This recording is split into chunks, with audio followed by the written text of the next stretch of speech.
Hello everyone, welcome back to my channel concept of physics by and sir. आज का topic है quantity having same dimension.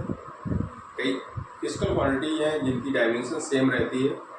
ऐसी कई physical quantity है जिसमें सेम डायमेंशन को हम बार बार उनको निकालते हैं। इसलिए हमने क्या किया है, प्रीवियस लेक्चर में भी डिफरेंट टाइप फिजिकल क्वांटिटी जिनकी डायमेंशन सेम होती है उनको एक साथ हमने कंप्लीट कराया है। इसी तरह से कुछ फिजिकल क्वांटिटी आपके सामने है जिनकी डायमेंशन सेम होती है। जैसे प्रेशर P इक्वल टू होता है फोर्स पर यूनिट एरिया, इसको हम बोलते हैं प्रेशर। P इक्वल होता है F upon A area of cross section, F the force. तो F का जो यहाँ पे यूनिट होगी, यूनिट हो जाएगी न्यूटन पर मीटर स्क्वायर। ये यूनिट है न्यूटन पर मीटर स्क्वायर। तो डायमेंशन ऑफ प्रेशर,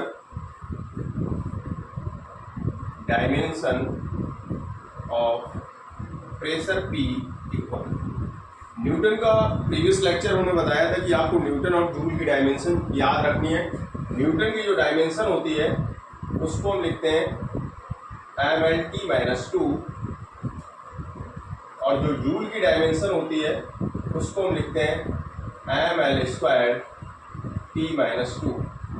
ये डायमेंशन आपको मैकेनिक्स में जो डायमेंशन आपके सामने इनको बहुत ज़्यादा याद करके रखना है और इसकी डायरेक्ट हम डायमेंशन यूज करेंगे जिससे डायमेंशन कंप्रेशन में हमें ज़्यादा समय ना लगे। तो न्यूटन की डायमेंशन आपके सामने mLT-2 और जूल की डायमेंशन होती है mL² T-2। तो यहाँ पे आपको प्रेशर की डायमेंशन कैलकुलेट करना है। प्रेशर की डायमेंशन क्या होगी? प्रेशर में फोर्स पर यूनिट एरिया, तो force per unit area means F upon A। F upon A, F को न्यूटन और A क्या है? Metre square. ये एरिया है। तो यहाँ से F को न्यूटन लिखेंगे तो डायमेंशन क्या हो जाएगी? F की जगह mLT-2 और अपॉन मीटर स्क्वायर इसको लिखेंगे L square. Metre square L square. अब इसको बैलेंस कर लेंगे, ये टर्म कैंसिल हो जाएंगे, दोनों L हैं। तो यहाँ पे हो जाएगा m की पावर 1, ऑलरेडी पहले से m की पावर 1, L ऊपर जाएगा l की पावर -2 और ये 1 हो जाएगी, तो ये दोनों माइनस हो जाएंगे एक दूसरे से। तो यहाँ हो जाएगी l की पावर -1 और यहाँ हो जाएगा T-2। ये डायमेंशन आपके सामने है। ये डायमेंशन है, प्रेशर की डायमेंशन है। और प्रेशर की डायमेंशन यहाँ से आपने कैलकुलेट किया फोर्स अपॉन एरिया और इसको आपने बैलेंस किया है। तो m की पावर 1, l की पावर -1 और T-2। ये डायमेंशन आपके सामने प्रेशर की है। इसके बाद स्ट्रेस और स्ट्रेन, आपने इलास्टिसिटी जब आप पढ़ेंगे तो वहाँ पे स्ट्रेस और स्ट्रेन पढ़ेंगे। तो इलास्टिसिटी में stress directly proportional to strain निकालते हैं। तो स्ट्रेस यहाँ पे हो जाएगा, जो स्ट्रेस होता है इसको भी हम डिफाइन करते हैं फोर्स पर यूनिट एरिया।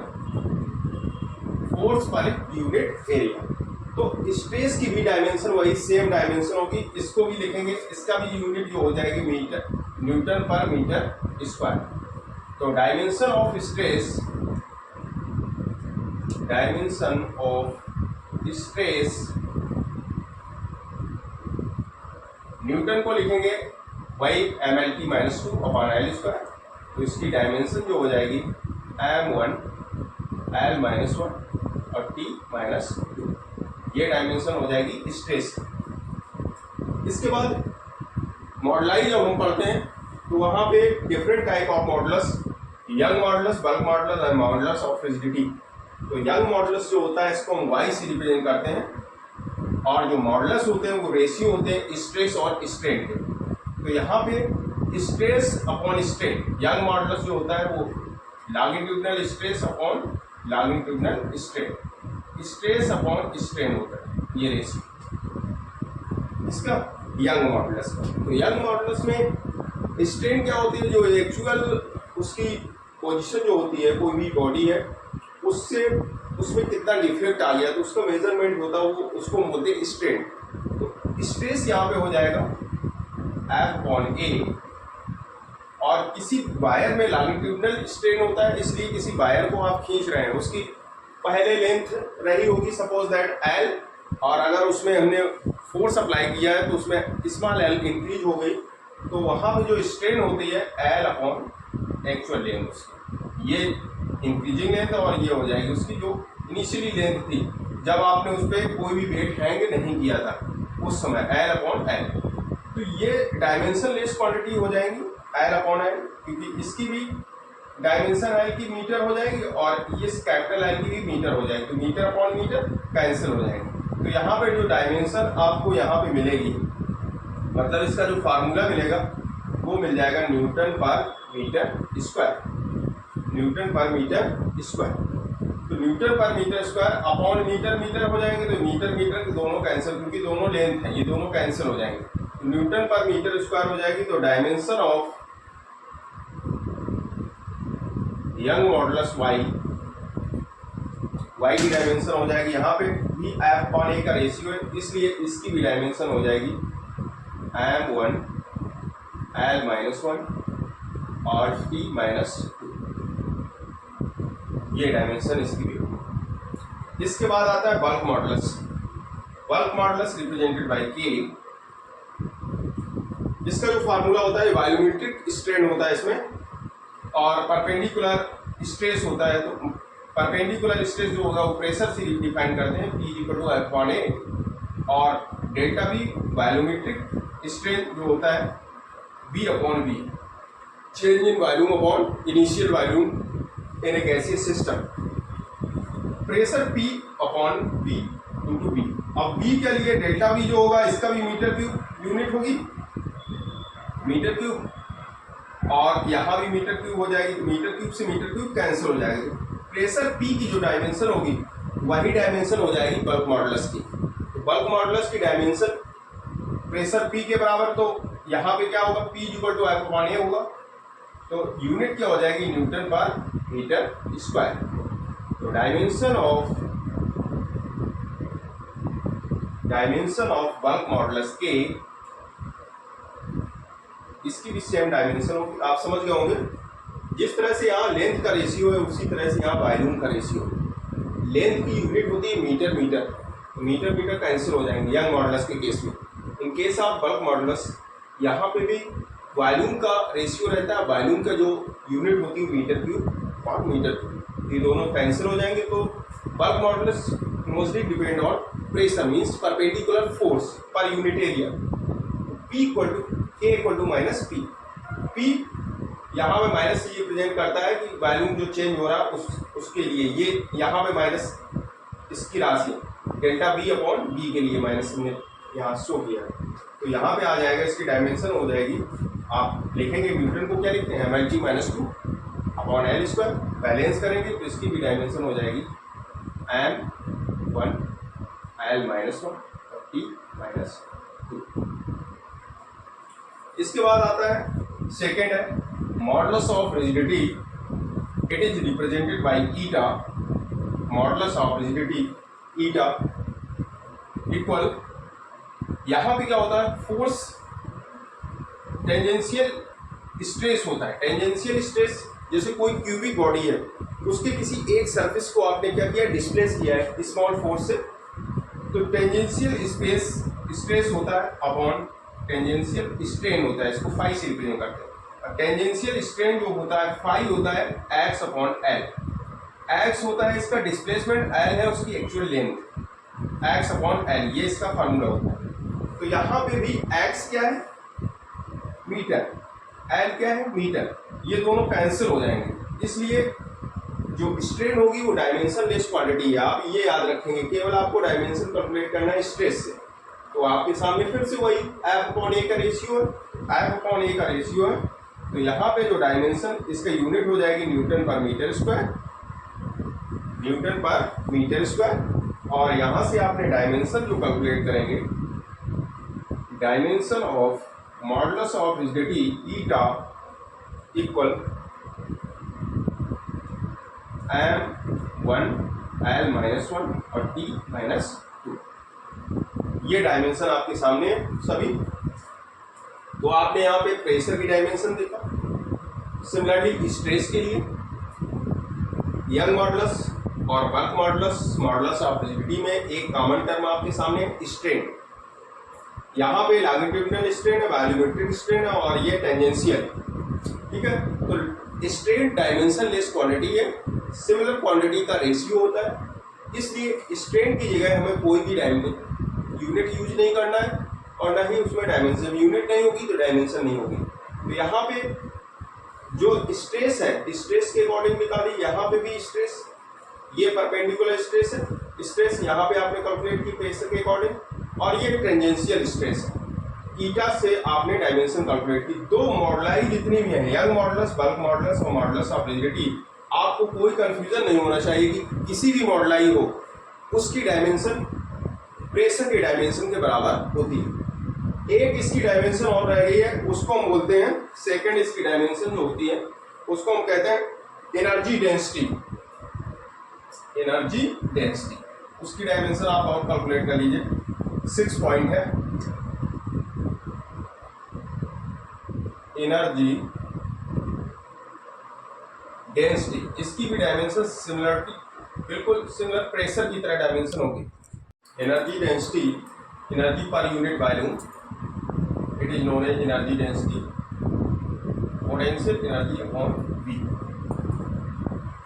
ये एनर्जी डेंसिटी है। प्रीवियस लेक्चर में हमने एनर्जी का कैलकुलेशन बताया था कि एनर्जी की आपको किस तरीके से kinetic energy, potential energy, work done, इनकी डायमेंशन हमने कैलकुलेट कराई थी। आप डायमेंशन कैसे कैलकुलेट करेंगे, तो एनर्जी डेंसिटी के लिए जो यू की ये पोटेंशियल एनर्जी है, इसकी जो डायमेंशन होती है उसको, इसकी जो यूनिट है वो जूल अपॉन वॉल्यूम को लिखते हैं metre cube, joule upon metre cube. अभी आपको हमने बताया था कि जूल की डायमेंशन आपको याद रखनी है और ये डायमेंशन होती है ml² T-2,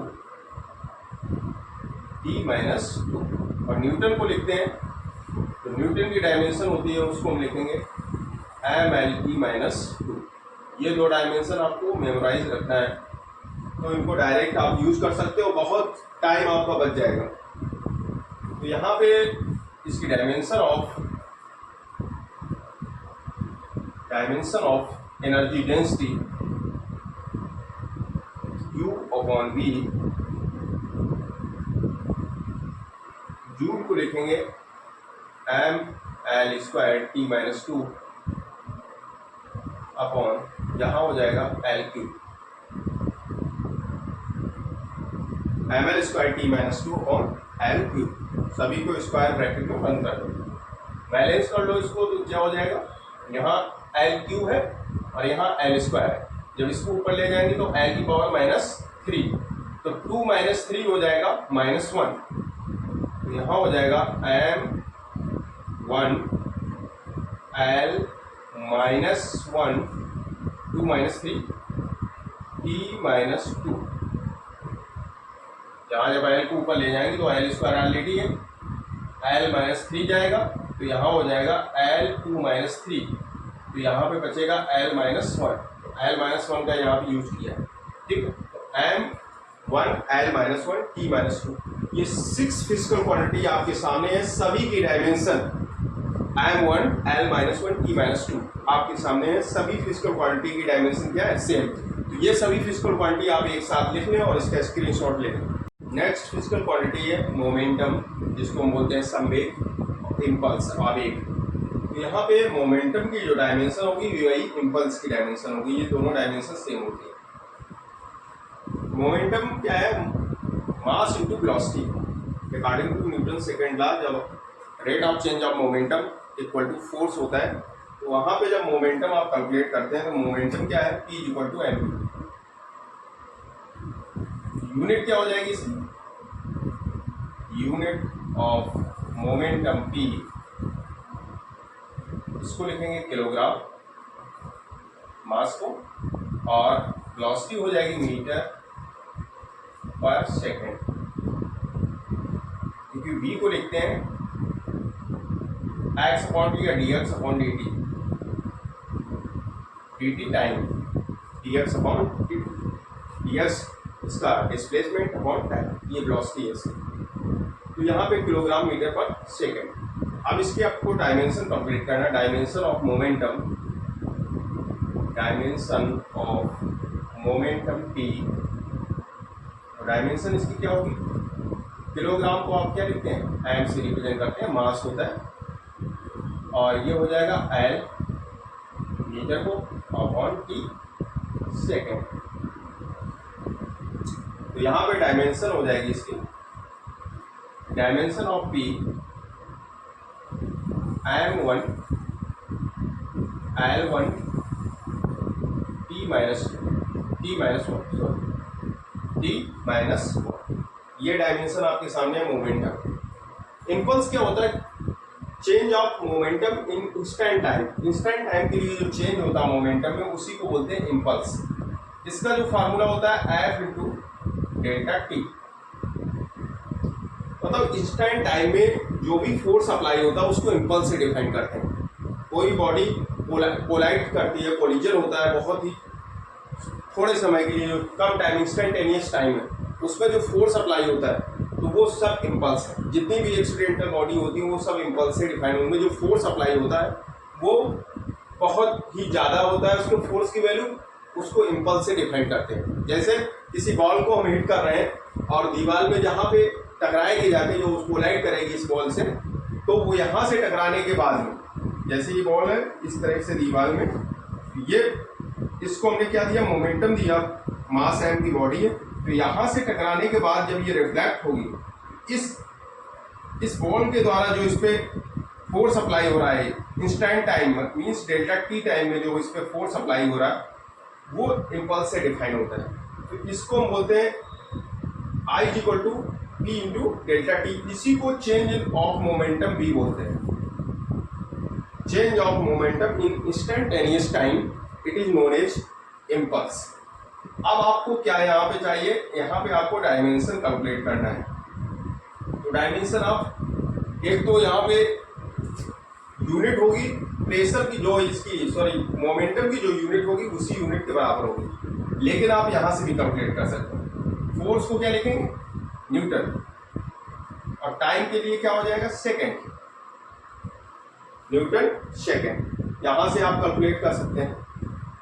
तो न्यूटन सेकेंड, इसकी एक तो यूनिट ये हो जाएगी न्यूटन सेकेंड, और दूसरा आपके सामने किलोग्राम मीटर पर सेकेंड तो है क्योंकि प्रेशर के इक्वल है। तो न्यूटन सेकेंड से आप इसकी डायमेंशन निकाल सकते हैं। ये इसकी हो जाएगी यूनिट ऑफ इम्पल्स आई।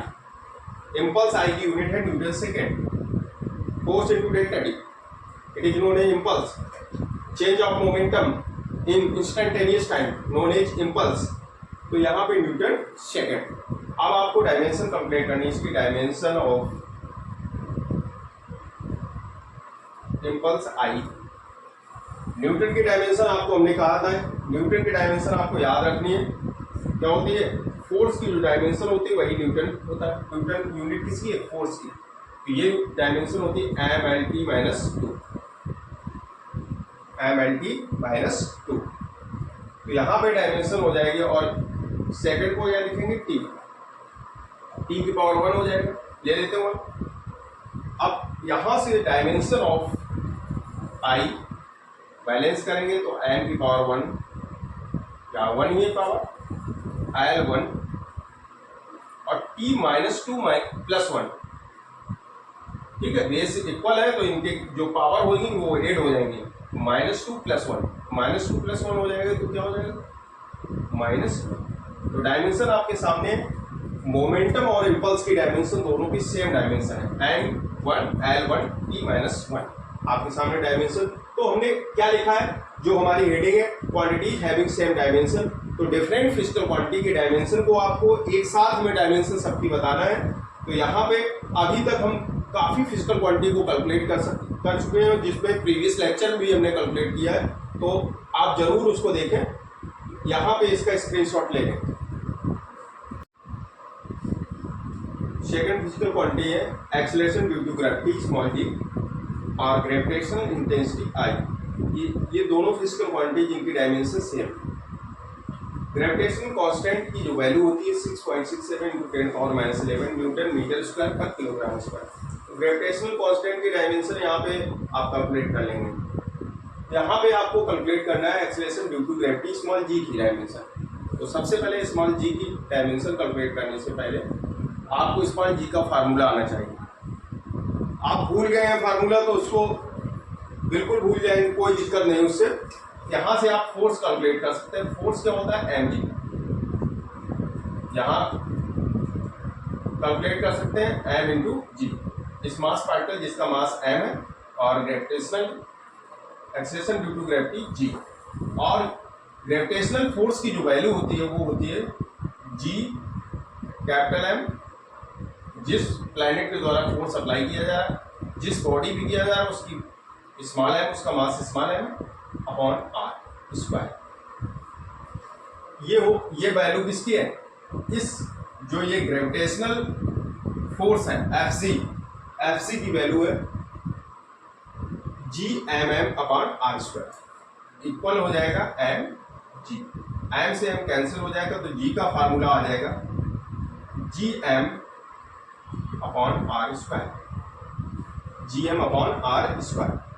अब g है यूनिवर्सल ग्रेविटेशनल कांस्टेंट। तो यूनिवर्सल ग्रेविटेशनल कांस्टेंट की जो यूनिट होती है वो यूनिट आपके सामने है Newton metre square per kilogram square. यहाँ पे क्या हो जाएगा? इनटू ये जी की वैल्यू होगी। अब मास m की यूनिट रखेंगे। मास m की यूनिट क्या है? किलोग्राम। इसके बाद रेडियस r, तो रेडियस r की क्या हो जाएगी यूनिट? रेडियस को किससे मेजर करते हैं? मीटर से, मीटर स्क्वायर। अब इसमें कैंसिल होने वाले टर्म कुछ दिखाई दे रहे हैं आपको? एक तो किलोग्राम से किलोग्राम कैंसिल हो जाएगा और मीटर से मीटर ये कैंसिल हो जाएगा। तो यहाँ पे आ जाएगा न्यूटन, मीटर मीटर कैंसिल हो जाएंगे तो newton per kilogram, Newton per kilogram. ये इसकी क्या हो जाएगी यूनिट? इसकी gravitational acceleration due to gravity g, small g की यूनिट आपके सामने है न्यूटन पर किलोग्राम। ये यूनिट आपके सामने है। अब यहाँ पे आपको डायमेंशन कैलकुलेट करना, तो डायमेंशन क्या हो जाएगी? Dimension of small G, dimension of small G. Unit calculation अगर आपको अच्छे से आ जाएगा तो आपको डायमेंशन फाइंड आउट करने में कोई दिक्कत नहीं होगी। तो यहाँ पे यूनिट कैलकुलेशन आपको आना चाहिए, और यूनिट कैलकुलेशन आपको आएगा जब तक आपको फार्मूला नहीं आएगा। और फार्मूला का स्टार्टिंग किस जगह से है? कोई फार्मूला आप डायरेक्ट याद कर लेंगे, हो सकता है आप भूल जाएं, लेकिन फार्मूले को निकालने का स्टेप क्या है, उसकी जो शॉर्ट स्टेप है उसको जरूर सीखें, तभी आप डायमेंशन को कैलकुलेट कर सकते हैं, नहीं तो डायमेंशन आपको नहीं आएगी। तो इसलिए आपको फार्मूला जैसे हमने यहाँ से निकाला है F=mg और ग्रेविटेशनल फोर्स की वैल्यू रखी, इसके बाद हमने सबकी यूनिट रखनी, यूनिट रखने के बाद उसको बैलेंस कर लिया, और यहाँ पे जो इसकी gravitational acceleration due to gravity की यूनिट न्यूटन पर किलोग्राम आ जाएगी। अब यहाँ से हम इसकी डायमेंशन फाइंड कर लेंगे। न्यूटन को क्या लिखेंगे? m/2। इस चीज़ को हम बार बार याद करा रहे हैं आपको, न्यूटन और जूल। न्यूटन को आप लिखते हैं, फिर से आप याद कर लीजिए, न्यूटन को डायमेंशन में आप लिखते हैं m/2, और जूल को आप डायमेंशन में लिखते हैं mL²T-2। इन दोनों डायमेंशन को आप बहुत अच्छे से याद करें, क्योंकि न्यूटन और जूल का यूज हर जगह आपको मिलेगा, और इन यूनिट को आप डायरेक्ट डायमेंशन फॉर्म में रख सकते हैं। तो यहाँ पे न्यूटन की डायमेंशन mL/2 अपॉन किलोग्राम हो जाएगा m। m जब ऊपर जाएगा तो m से m कैंसिल हो जाएंगे, m⁻⁻1 यहाँ +1 होगा। तो डायमेंशन ऑफ g इक्वल हो जाएगा क्या? m0 L1 T-2। चेक कर लीजिएगा आप इसकी डायमेंशन, m0 L0 T-1। तो यहाँ से आपने ये डायमेंशन आपने कैलकुलेट T-2, ये डायमेंशन आपने कैलकुलेट की। इसी तरह से ग्रेविटेशनल इंटेंसिटी की डायमेंशन भी आप कैलकुलेट कर सकते हैं। ग्रेविटेशनल इंटेंसिटी क्या होता है? Force per unit mass. जिस तरह से आप इलेक्ट्रिक फील्ड इंटेंसिटी कैलकुलेट करते हैं। इलेक्ट्रिक फील्ड इंटेंसिटी क्या होती है, वहां पे E equal to force per unit test charge, per unit test charge, जहां पे टेस्ट चार्ज का जो काम है Q का, वही मैकेनिक्स में मास m की जगह m का काम करता है। तो यहाँ पे ग्रेविटेशनल जो इंटेंसिटी होगी F/m, यहाँ पे इलेक्ट्रिक फील्ड इंटेंसिटी होती है F/Q0 टेस्ट चार्ज। तो यहाँ पे आप कैलकुलेट कर सकते हैं वही सेम। F को क्या लिखेंगे, newton upon metre, sorry m mass हो जाए तो किलोग्राम, m क्या है, मास किलोग्राम। तो यहाँ पे डायमेंशन फाइंड कर लेंगे, dimension of gravitational intensity I, dimension of gravitational intensity I क्या है, न्यूटन लिखा है। तो न्यूटन की डायमेंशन क्या होगी, mLT minus 2 upon kilogram m। Dimension आपने फाइंड किया, कितनी हो जाएगी इसकी डायमेंशन, डायमेंशन ऑफ I ये हो जाएगी m की पावर 0 L1 T माइनस 2। आपके सामने दोनों की डायमेंशन दिखाई दे रही है, और दोनों डायमेंशन क्या है, सिमिलर डायमेंशन है दोनों की। जो डायमेंशन ग्रेविटेशनल कांस्टेंट की है वही सेम डायमेंशन किसकी है, gravitational intensity. Both dimension are equal. ये जितनी भी डायमेंशन है आप एक साथ इनको लिख सकते हैं, जिनकी डायमेंशन आपको सेम। याद क्या रखना है वहां पे, न्यूटन जूल, और ये जो ग्रेविटेशनल कांस्टेंट है इसकी वैल्यू भी, क्योंकि न्यूमेरिकल के लिए आपको ये वैल्यू यूज करना पड़ेगा, 6.67 × 10⁻11 newton metre square per kilogram square. Newton metre square per kilogram square, G की वैल्यू, जो ग्रेविटेशनल कांस्टेंट है इसकी वैल्यू आपको याद रखनी पड़ेगी, Newton metre square per kilogram square. ये वैल्यू आपने यूज की यहाँ पे, सभी के फार्मूले यूनिट रखी, और यूनिट जो भी कैंसिल होने उनको कैंसिल करने के बाद में आपने इसकी डायमेंशन फाइंड कर ली। इस तरह इसकी स्क्रीनशॉट ले लें। फिजिकल क्वांटिटी आपके सामने है, force, thrust, weight and energy gradient. ये आपकी 4 टाइप फिजिकल क्वांटिटी है, उनकी सभी की डायमेंशन सेम फिजिकल क्वांटिटी की डायमेंशन। अब इन डायमेंशन को आप कैलकुलेट कैसे करेंगे। फोर्स की डायमेंशन हमने बहुत बार आपको कैलकुलेट कराई, आप प्रीवियस वीडियो में भी देख सकते हैं। फोर्स की डायमेंशन, फोर्स की यूनिट होती है, यहाँ पे यूनिट ऑफ फोर्स, फोर्स को रिप्रेजेंट करते हैं F से, यूनिट ऑफ फोर्स F, इसको लिखते हैं न्यूटन, और न्यूटन को एम्पियर सिस्टम में लिखेंगे किलोग्राम मीटर पर सेकेंड स्क्वायर, किलोग्राम मीटर पर सेकेंड स्क्वायर, ये न्यूटन। अब आपको क्या करना है, डायमेंशन फाइंड करनी है, dimension of force, dimension of force F क्या हो जाएगी डायमेंशन इसकी, किलोग्राम आपको आप क्या लिखेंगे, m, metre L, ml upon t square, second square है ना, ml अपॉन t स्क्वायर। अब आप सोच रहे होंगे किलोग्राम मीटर पर सेकेंड स्क्वायर लिख कैसे लिया, तो यहाँ पे फोर्स का एक फार्मूला होता है F equal to ma, m से किलोग्राम, और एक होता है एक्सीलरेशन, एक्सीलरेशन को लिखते हैं मीटर पर सेकेंड स्क्वायर, क्योंकि एक्सीलरेशन होता है dv upon dt।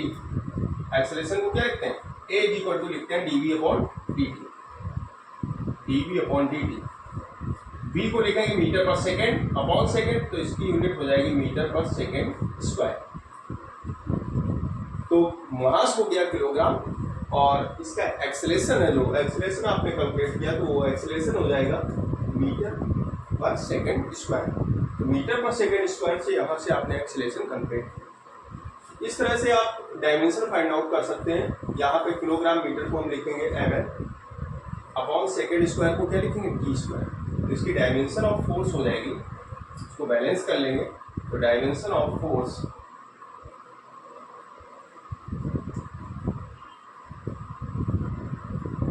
m1 L1 T minus 2, इसी को हम न्यूटन भी लिखते हैं, इसी को हम क्या कहते हैं, न्यूटन। न्यूटन की डायमेंशन भी है, डायमेंशन ऑफ न्यूटन का अगर डायरेक्टली पूछा जाए तो आपको M L T minus two, M one L one T minus, यहाँ पे आप फाइंड कर सकते हो। ये इस तरह से ये फोर्स की डायमेंशन है। अब आप देखेंगे डायमेंशन थ्रस्ट और वेट और एनर्जी ग्रेडियंट की भी डायमेंशन यही आएगी, M L T minus two. तो आपके सामने सेकेंड है थ्रस्ट। अभी आपने डायमेंशन कंप्लीट की थी फोर्स की, और फोर्स की डायमेंशन के इक्वल इन सबकी डायमेंशन वही आएंगे, thrust, weight and energy density. Thrust के लिए क्या होता है, जो वाटर किसी जगह है उस पर कोई भी बॉल को आप टिप कर रहे हैं तो इस पर एक फोर्स अप्लाई होता है जो इसको ऊपर की तरफ, जिसको क्राउन बल बोलते हैं, ये थ्रस्ट होता है। ये क्या कर रहा है, इस बॉल को ऊपर ले जा रहा है। इस पे जो फोर्स अप्लाई होता है, इसके फोर्स पर यूनिट एरिया, मतलब यूनिट एरिया में जो फोर्स अप्लाई हो रहा है ये थ्रस्ट होता है। तो यहाँ पे थ्रस्ट आप कैलकुलेट करेंगे तो thrust closely related to the force per unit area. Force per unit area जो इस पर अप्लाई हो रहा है, जो इस बॉल को बाहर ऊपर की तरफ ले जा रहा है, इस वाटर में जब ये डिप होगी तो इसको ये ऊपर की तरफ क्या करता है, ले जाता है। इस पे एक फोर्स अप्लाई होता है, जब ये वाटर सरफेस पे होगा और डिप करेगा तो इस पर एक फोर्स लगेगा जो इसको ऊपर की तरफ जंप कराएगा, इसी को बोलते हैं थ्रस्ट। अब थ्रस्ट की जो डायमेंशन होती है वही डायमेंशन फोर्स की होती है। तो डायमेंशन ऑफ थ्रस्ट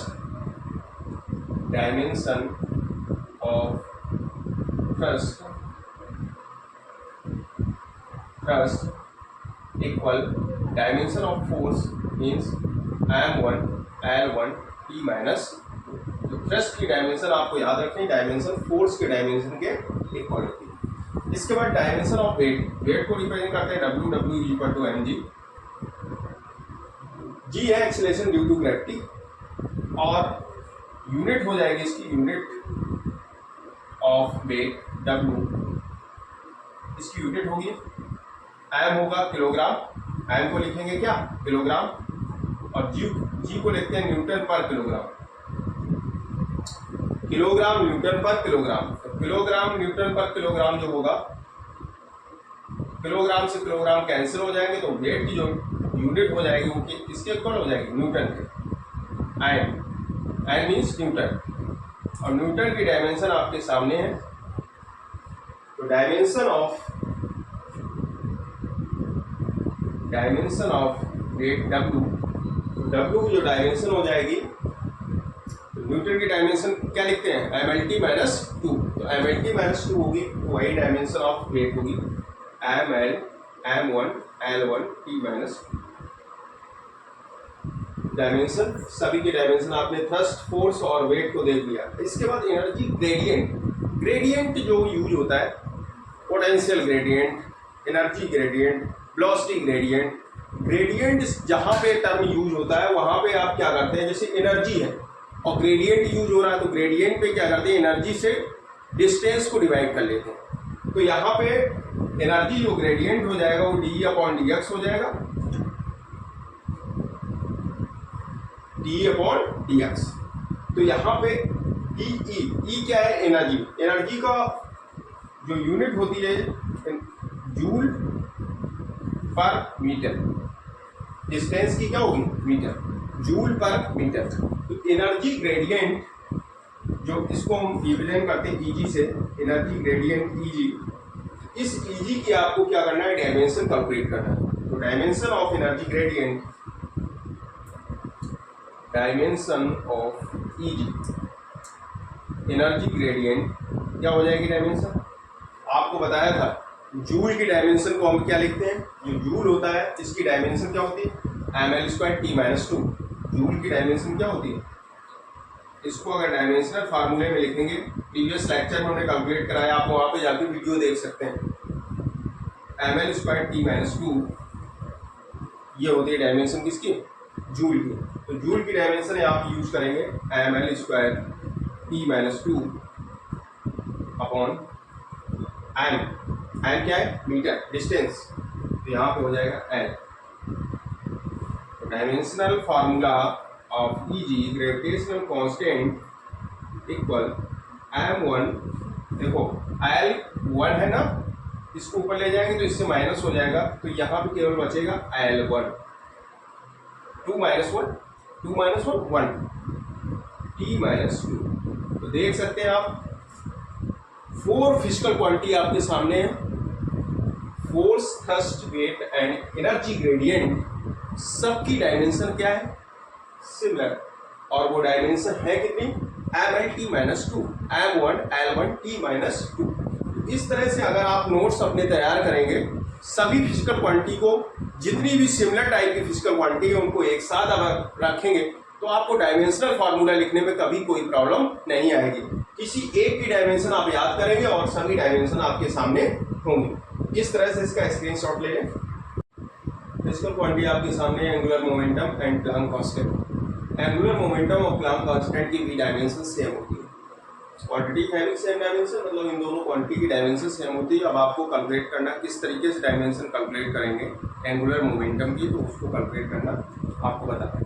तो सबसे बेसिक कॉन्सेप्ट ये है, अगर कोई भी डायमेंशन आप फिजिकल क्वांटिटी की कैलकुलेट कर रहे हैं तो उसका आपको फार्मूला आना चाहिए। फार्मूला आ जाएगा, यूनिट आपको ये रटनी नहीं है किसी की, फार्मूला आना चाहिए। और फार्मूले का बेसिक आना चाहिए कि अगर फार्मूला हम भूल जाए तो उस फार्मूले को कैसे फाइंड आउट करें।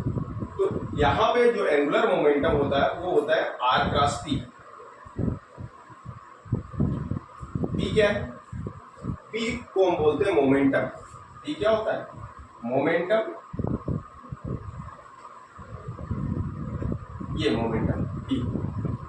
यहाँ पे जैसे कोई भी बॉडी है और वो रोटेट कर रही है किसी एक्सिस के लॉन्ग में, इसका जो मोमेंटम p और इसकी इस एक्सिस से जो डिस्टेंस होगी r, ये होता है r क्रॉस p, जे से रिप्रेजेंट करते हैं।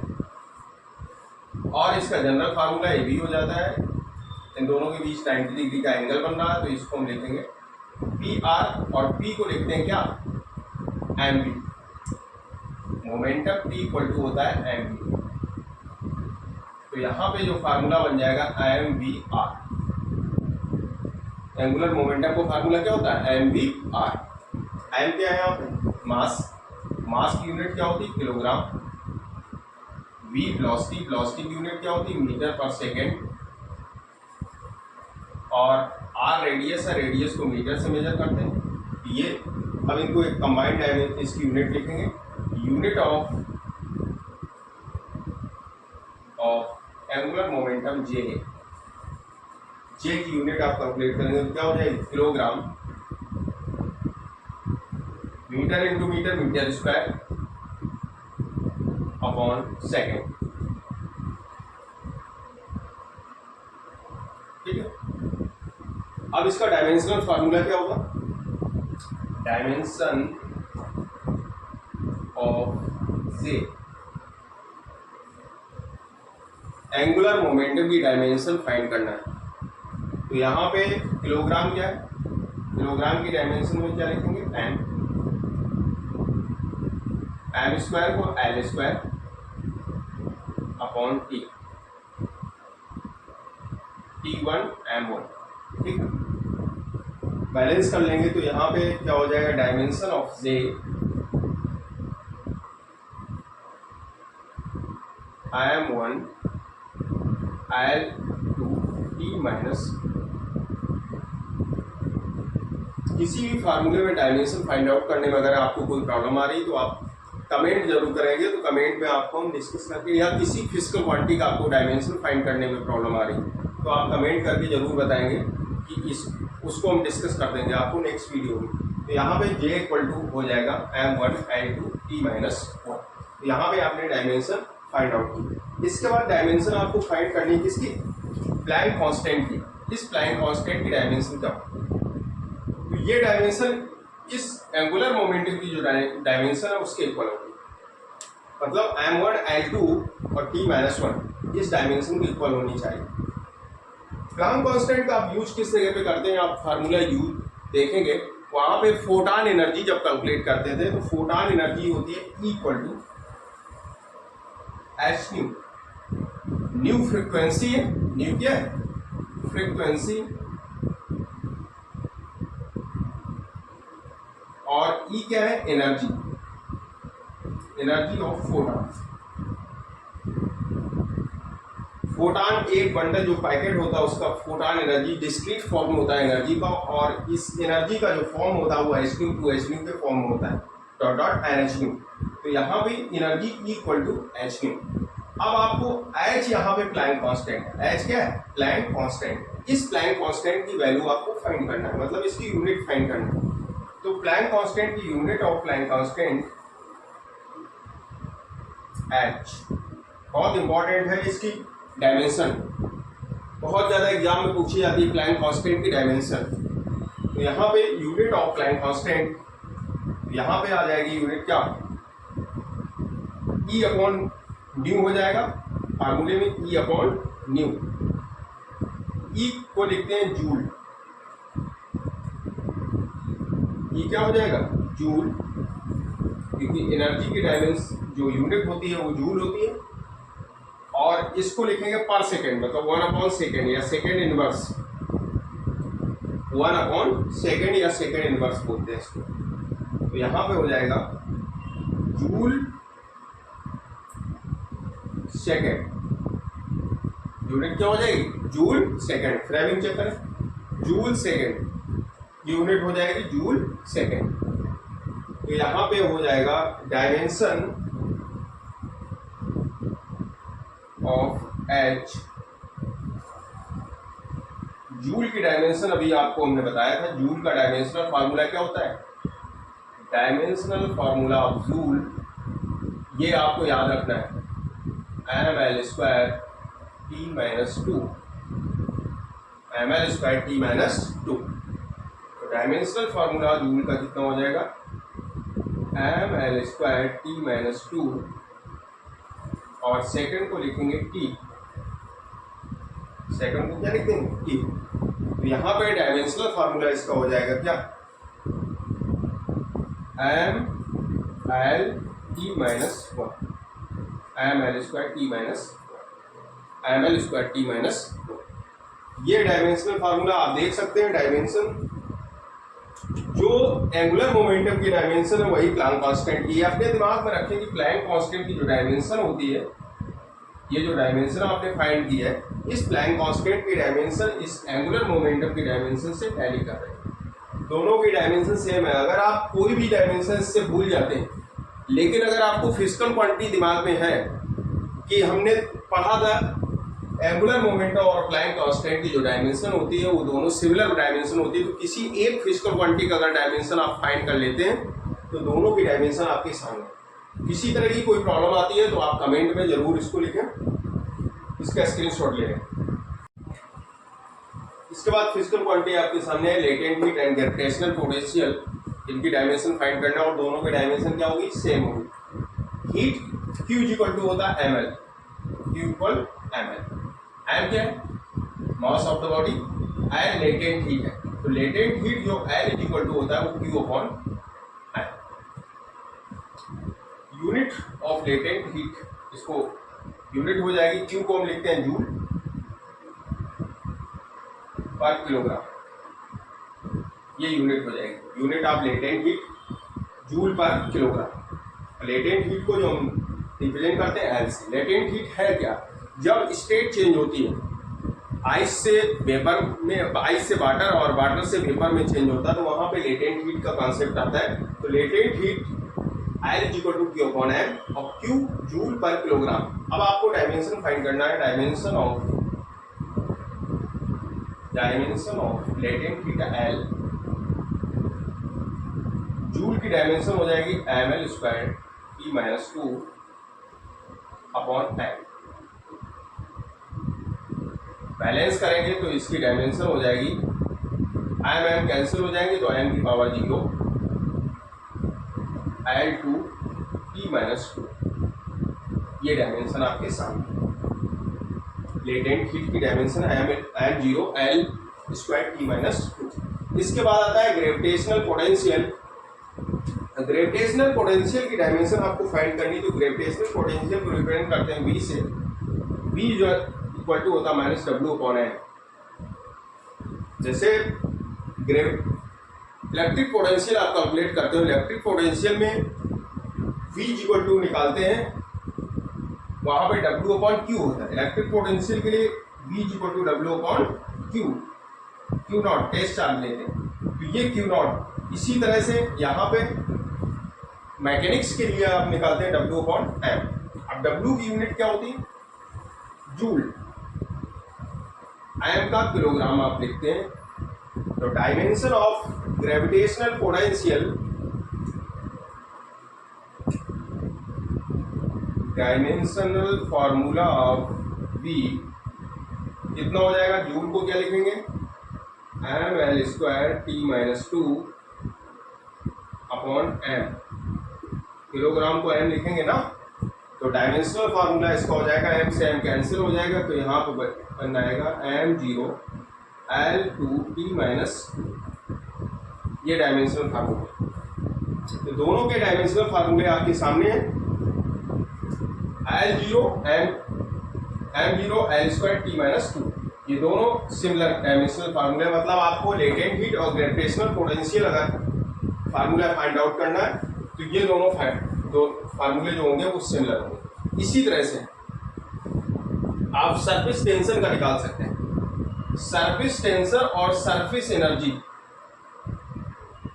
सरफेस टेंशन और सरफेस एनर्जी,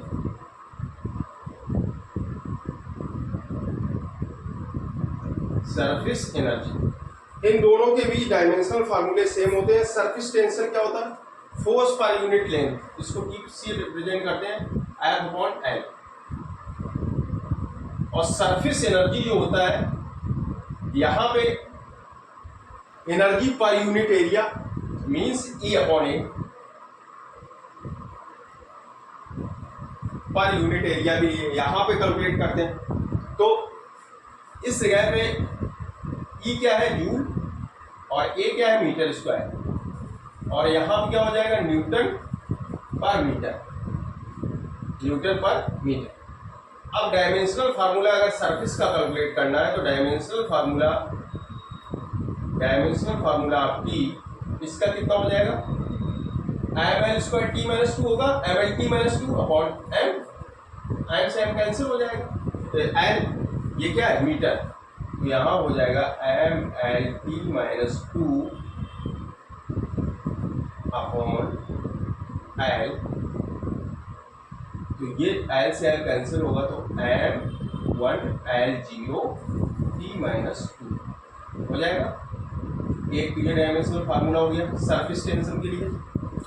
मतलब जिस तरह से लेटेंट हीट और ग्रेविटेशनल पोटेंशियल की डायमेंशन सिमिलर है, उसी तरह से डायमेंशन सरफेस टेंशन और सरफेस एनर्जी की भी आपको सिमिलर मिलेंगे। अब सरफेस एनर्जी की अगर आपको डायमेंशन कैलकुलेट करना तो जूल को क्या लिखेंगे? ml square T minus 2 upon metre square को लिखेंगे L स्क्वायर।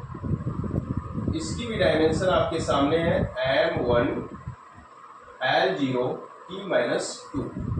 देखो आपके सामने सरफेस टेंशन और सरफेस एनर्जी दोनों की डायमेंशन आपको सेम दिखाई दे रही है। तो जितनी भी फिजिकल क्वांटिटी है हैविंग सेम डायमेंशन, तो वो सेम डायमेंशन की फिजिकल क्वांटिटी हमने कैलकुलेट की है। इसके प्रीवियस भी लेक्चर जो होगा वो डिस्क्रिप्शन बॉक्स में आपको मिलेगा, तो वहाँ पे इसके प्रीवियस लेक्चर में जो हमने सिमिलर क्वांटिटी की डायमेंशन कैलकुलेट कराई वो आप वहाँ पे देख सकते हैं। और आज के लेक्चर में जो भी जितनी भी फिजिकल क्वांटिटी है, ये फिजिकल क्वांटिटी का कैलकुलेशन जो बेस्ड है वो किस पे है? क्वांटिटीज हैविंग सेम डायमेंशन, जिनकी डायमेंशन सेम है लेकिन क्वांटिटी डिफरेंट है, और उन सभी क्वांटिटी को एक साथ हमने कैलकुलेशन कराया है। तो अगर आपको समझ हमें आ गया हो हमारा लेक्चर, तो प्लीज़ चैनल को लाइक एंड सब्सक्राइब करें और बेल आइकन को प्रेस करें। Thank you.